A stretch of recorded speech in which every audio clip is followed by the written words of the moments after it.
Here are the 10 biggest lies keeping real estate agents broke. Now, I love this video, and I'm gonna go through all of the 10 lies individually because these are things that we've been fed probably since you got your license in real estate, to be honest. And I'm here to debunk it all.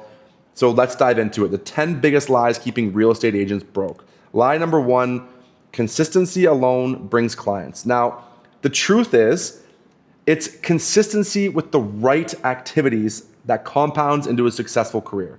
Just consistently showing up in real estate or consistently thinking that you're busy in real estate is not gonna make you money. It's not gonna build you a successful career. It actually might make you a little bit of money, but to make real money, like, either 7 figures or high 6 figures, you have to consistently do the right activities. Now, here's the fix to this, okay? Audit your last 30 days and double down on the channels that are yielding you conversations or making you money. Okay, here's what you're gonna do, okay? Look at the simplest way to do it. Look at your calendar for the past month. Even simpler, look at your calendar for the past week. Now, of those activities that you're doing, which of those activities make you money and which of those activities are taking away your time from you doing the activities that make you money? It's actually that simple.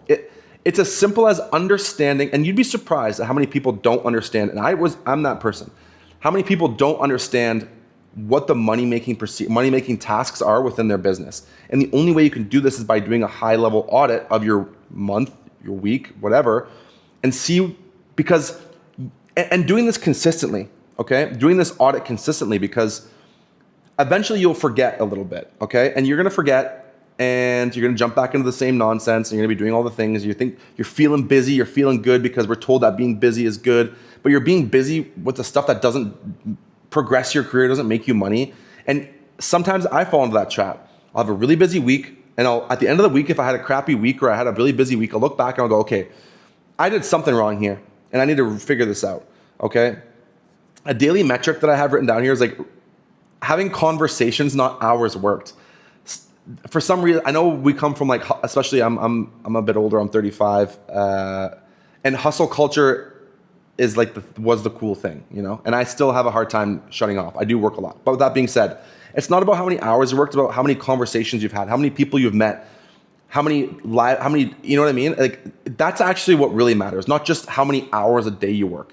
Of course, it's important to work a lot of hours a day if you're working on the right things. But if you're doing a lot of hours on the wrong things, it's gonna get you nowhere, and you're gonna be on the hamster wheel forever and ever and ever. Now, to not do the things that don't make you money, of course, is challenging because you need to delegate those things. You need to buy back your time. And I'm aware that it's not easy to do that when you're a new agent or you're just starting out, because you might not have the funds or the resources to allocate someone to do those things for you, okay? And you have to just restructure your day. And my tip for someone that's in that situation is, because I went through this when I was new, I wasn't able to delegate. I wasn't able to have a $60,000 a year assistant. Thankfully, I am at this point. But at that point, I had to understand it. And the audit for me included, when am I most creative and when am I most productive? When do I find the best time to work on my business versus in my business? Okay? Separating the two and doing the things that make you money at the time that you're most creative or most productive or most engaged. Okay? For example, if you're most switched on at 7 a.m., don't do paperwork at 7 a.m. Don't do all the admin tasks at 7 a.m. Do that at night when you're fading out and you can be a zombie and go through the motions. Do the most productive tasks when you're feeling the best, okay? Next, I'm already rambling. Line number 2, prospecting equals cold calling strangers. Now, I am a massive believer in cold calling, massive. I push this and it changed my career, okay? You have to cold call. However, with that being said, the truth is, prospecting is just about starting new high-quality conversations at scale. Now, you can pick a channel that fits your strengths, whether it's DMs, video, pop-bys, email campaigns. Prospecting doesn't just have to be cold calls.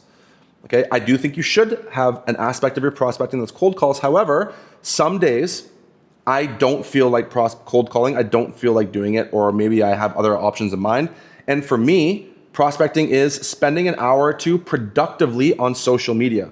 Okay, I think there's a productive and an unproductive way to use social media. 2 hours a day on social media, answering DMs or sending DMs or commenting on people's photos or commenting back on people that have commented on my photos, videos, whatever. That's prospecting. Okay, sending out a bunch of different customized text messages, that's prospecting. Email campaigns, that's prospecting.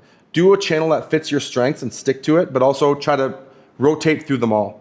Okay, if you're gonna spend maybe on Mondays, you do cold calls, Tuesdays DMs, Wednesdays emails, and then switch it up. Or you do 30 minute, 30 minute, 30 minute, 30 minutes DMs, 30 minutes emails, 30 minutes phone calls. Whatever fits your strengths and what you're feeling. Okay, the 10-10-10 cadence. I do 10 new touches before 10 a.m. And I always do 10 follow-ups. Look, you need to have a cadence and then a rhythm that works best for you. Okay, I'm gonna get into lie number 3 before I'm gonna mix them all together, but I wanna make sure I'm sticking on track here. Okay, lie number 3: you have to buy leads.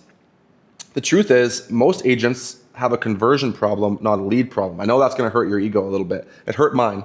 Okay, you don't have to buy leads. I'm gonna give you 2 lies in this one. You don't have to buy leads, and you need multiple lead pillars, not just online leads. Okay, but let's stick to you have to buy leads. That is not the case. Okay, when I had a team of 26 agents, people would come to me all the time to interview to work for me, and they would say, the biggest problem in my business is that I don't have enough leads. I said, no problem. Here, open your email. I'm going to email you 100 leads right now. And they would be so excited. Oh my God, thank you so much. I said, no problem. But the caveat is that I want to hear what you say to these leads. I want you to do 15 calls right now. And they would panic and say, well, I don't really know. It's like, okay, so then maybe leads aren't the problem. Maybe it's your conversion, what you're saying. Maybe you're not able to convert these leads, and that leads aren't a problem, because if I gave you 10,000 leads, you wouldn't be able to convert anyways. If I gave you 100 versus 100,000 leads, it's not the problem. The problem is the conversion. So the goal is to lift your conversion from like a 1% to a 3% before adding a bunch of new spend on lead gen. Okay. Now, people love the word leads. This is the most I probably should have put this lie number 1 so everyone would stick to the video. Leads. I always say, if I host a training seminar for my brokerage and I put it, how to get 100 free leads, or if I title this video, how to get 100 free leads, the watch rate would be through the roof. But because it's about something else, it's not the case. It's very likely it's a conversion problem. How do you analyze this? I've done videos on this. You do an audit of your calls. Rewatch your calls, rewatch your videos. Is it the tonality? Is it your body language? What's the issue on the conversion? If you're doing the calls and you're not seeing the conversion, be like a professional athlete, because you're a professional realtor. Rewatch your tapes and see what the problem is. Lie number 4. This is my favorite. A big name brokerage equals automatic business. I hear new realtors especially say this all the time. I'm a partner at a boutique brokerage, and this is probably one of the biggest pushbacks I get when we're recruiting new agents, is that they think they need to be at a big name brokerage and that logo means everything. The truth is, your clients hire you, not your logo. I can honestly say that in 10 years of selling real estate, I would say I've been asked maybe 2 times, 3 times where I work. And I would usually say, if I told you a specific brokerage, would that change something? And they would say, I said, which brokerage would you like me to work for? And they don't even know. They just ask it because they maybe feel like they should ask it for whatever reason. I've never, ever had a person choose me because of the brokerage I work for. I thought when I was new that was the case. It was me. I first worked at Royal LePage because Royal LePage is a big brokerage in Canada. And I thought that I would tell everybody, I work for Royal LePage. It turns out people don't even know what that means. You know, they want to work with you for you. So choose a brokerage for like your net take home, the training, and the culture. A brokerage's job is to make you more money. If you're looking to interview or join a new brokerage, the number 1 question you should ask the broker of record or whoever is trying to talk to you is, amazing, thanks for having this meeting with me. How do you make me more money? You have to be selfish and put yourself first in real estate, or you're never going to get far. You're first. You need to ask your brokerage, what are you doing for me to make me more money? And if you're a new realtor, training is very important. And not just any training, modern training, real, tangible takeaway training, not just a video screen of some nonsense thing. And culture. I'm a big culture guy.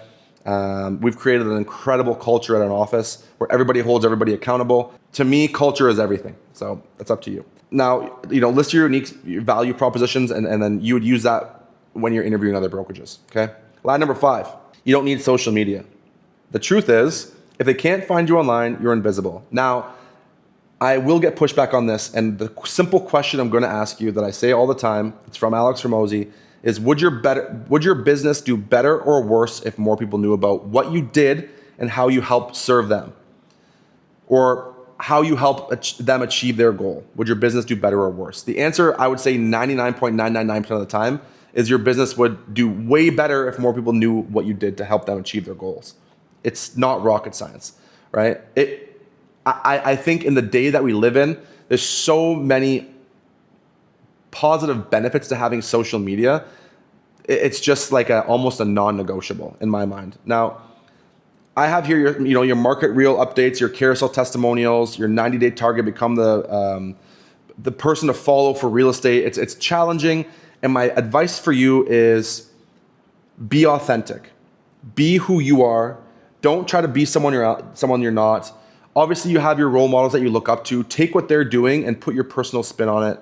Be as genuine, as authentic as possible, because the more authentic you are, the more you're going to attract like-minded clients that are going to want to work with you. It makes your life so much easier. When I was new, I've said this on multiple videos, I used to do these market updates with a suit and tie on and be like, in this month's market update, Q1 2023, we had, it's like, it wasn't me, and it was so obvious it was scripted and people just didn't resonate with it. Now I pretty much only wear hats, oversized t-shirts and shorts, and my business has skyrocketed because I'm genuine, I'm authentic, and it comes across as trustworthy, okay? Line number 6, experience beats everything. If you're a new agent, listen up, okay? The truth is, the value in communication beat tenure. When I was a new agent, I wanted so badly to everyone to think that I've been doing this for so long, and I had like 16 mustache hairs. I think I was 25 when I started-ish. And I just wanted so badly because I thought that experience was what everybody wanted. People want communication. They want value. They want an easy process. You can do that through communication, okay? You don't need to be experienced to win in real estate. I can promise you that. If you're a new agent, don't think that that's the case. It's the biggest lie an older agent will tell you. You can win listings with a clear, data-backed marketing plan, okay? You can go into a listing appointment, and if they ask you how long they've been, this is actually one of my favorite objection handles from a past broker record of mine.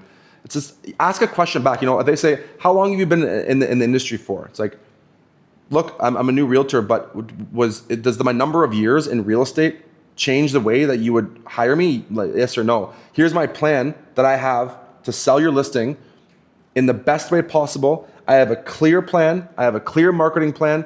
Let me tell you a little bit about how you can say this. What I say on my listing appointments is, I'm not just targeting, if we're listing your house for sale, anybody can take photos and put it on MLS and hope for the best. That's not what we do here. Before we even take photos, we analyze who is likely to buy this property. Based off of who's likely to buy this property or the avatar or buyer, okay, we are then, around that whole entire prospect, are going to take the photos a certain way, okay? Our staging is going to be a certain way. Our marketing plan is going to be a certain way. Our design and logo is going to be a different way. Because if I'm chasing or attracting a tech buyer who's young, single professional, or chasing, maybe it's a cottage, you're chasing someone that's an older family upsizer, photos, staging, and marketing are going to be completely different. Express this to your sellers and gain the confidence. Okay? Now, practice explaining that process with confidence. Line number 7. If you're not closing monthly, you're failing. Okay? Growth isn't linear. Skill compounding takes time. So I know it's a mental effect for realtors to be like, oh, I didn't close any deals this month. I'm such a failure, blah, blah, blah. If you're still doing the right things, it just takes time. Okay? You got to focus on your pipeline health, your lead, your nurturing, your pending close. You should always be adding new people to your database, and not only that, nurturing the relationships within that database. Okay? That's what you need to focus on. Not if I close a deal this month or not. Okay? You got to celebrate the small KPIs, whether it's like your appointment set or how many dials you did that led to this many appointments. You celebrate the small wins in real estate. You're not going to have every single month that's a slam dunk sell, with 5 to 7 sales per month or rentals, whatever. There's going to be months where it's slower, and that's okay. Celebrate the small wins. It's a big lie that if you're not closing monthly, you're failing. You're still making progress as long as you're doing the right thing, which is focusing on your pipeline. Line number 8, your first deals come from friends and family. Yeah, I thought this was a funny one because depending on when you get into real estate, many won't be ready, or maybe they'll use someone else. And honestly, I don't like working with friends and family. I actually would prefer to not work with friends and family. It's a weird thing. You feel obligated to maybe give them like a commission kickback. You feel obligated to do I don't know. I don't like it personally. You know, you got to own and build and create your own destiny. Go and build your pipeline outside your circle. I think this is the biggest lie we're told. Everyone told me this when I was new. Oh, contact your friends and family, see if they want to buy or sell. That sounds like a nightmare to me, in my opinion. I don't want to. I don't want that. I think I would tell them to not call me, to be honest. Create your own destiny. Go get your own people. Meet. It's very easy to generate leads. You just got to be proactive about it. Lie number 9. No deals in 3 months, quit. So the truth is, real estate is a marathon. Most businesses need 12 to 18 months. You know, and this is where realtors fail. Is they like I mentioned here, design a 6-month survival budget and stick to it, and stick to the proven activities that will lead to sales. When you get paid on deals, don't spend all your money, okay? Because there will be, even for some of the top producing realtors, there will be some months you'll go through where maybe you're not getting as many deals as normal. It's pretty common. For the market that I mostly serve, for example, in Toronto, it's very slow in the summer months because people are just, in Canada, Toronto, we don't really have the nicest weather year round. We have about 2 to 3 months of nice weather. So people are much more focused on being on patios, traveling, being outside, going to the cottage, whatever, than selling real estate. So those months are slow. So you have to have income stashed away to get you through those slow times, and stick to the proven activities that work. Just because you're not closing deals, stick to those activities that you know will work. It's the realtors that fail that want like immediate like gratification, immediate results from the work that they're putting in. I have clients in my database that I've been nurturing for years. Of course, I've built a big database, but I have clients in there and I texted them this morning that have been in my database for almost 10 years that still haven't bought or sold.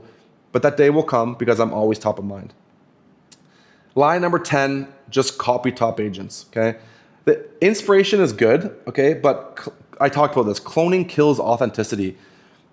You don't have to reinvent the wheel. Of course, you should look to top agents and see what they're doing and analyze that to make it successful for you. But adapt winning ideas to like your voice and your market and your personality.